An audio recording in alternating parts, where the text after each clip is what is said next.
State Ted Cruisers. This is Mark Perez. It is the night of election or primary election day here in Washington State, August 2nd. And there are still, probably right now, people heading to the ballot boxes to drop off their last minute votes.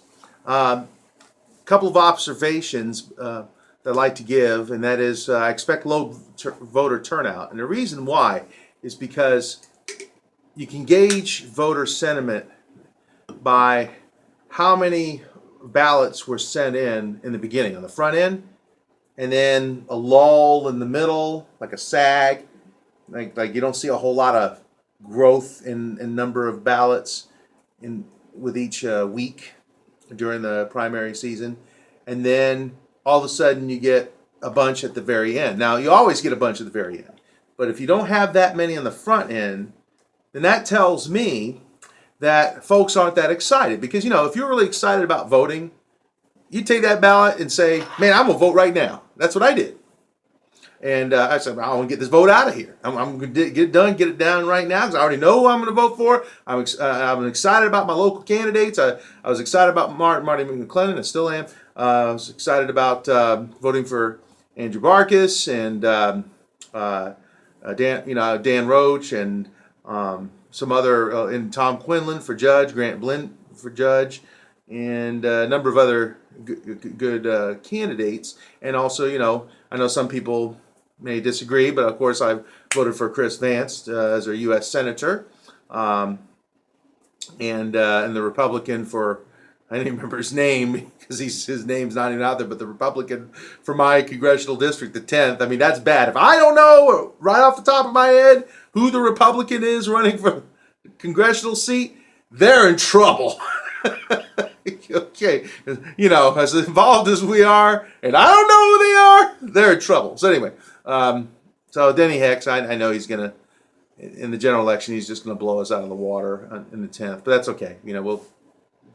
It is what it is this year. But what I am excited about is I'm very excited because we have been so involved in this campaign, in this election year. And when you put your heart and soul into even other people's campaigns, because most of us aren't running for office, right? It's still, you take ownership of their campaign. And so I'm excited to see, I'm going to watch and see how well Sam Lowe does, Michelle Darnell, April Ferguson, Janice Huxford, Andrew Barkis, and I already know Jesse Lee Young's going to be head and shoulders above everybody. And there's some others around the state as well that I'm looking forward to seeing how well they do in this primary. So, and looking to see how well Marty does and other good candidates that we have put in time, money, and effort into. And so this is exciting. This is, I can't wait for probably about 45 minutes to an hour, about 7:39 p.m. right now, about another 45 to an hour.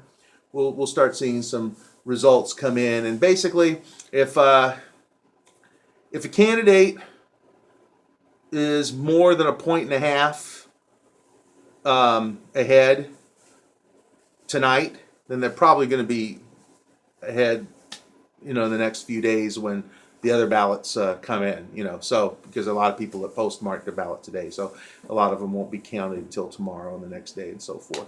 And the election results won't be certified for a couple of weeks. But anyway, it's still exciting, and I want to thank everybody for your participation, for your help with promoting local conservative candidates, and let's some of you are going to election night parties, and so let's all celebrate our victories, because there will be some good ones in there. There'll be some letdowns, but we'll take what we can get, and we definitely will have some things to celebrate, I'm sure. So I'll be watching. I'll be looking at the returns along with you, and we'll talk to you again soon. God bless, and and enjoy.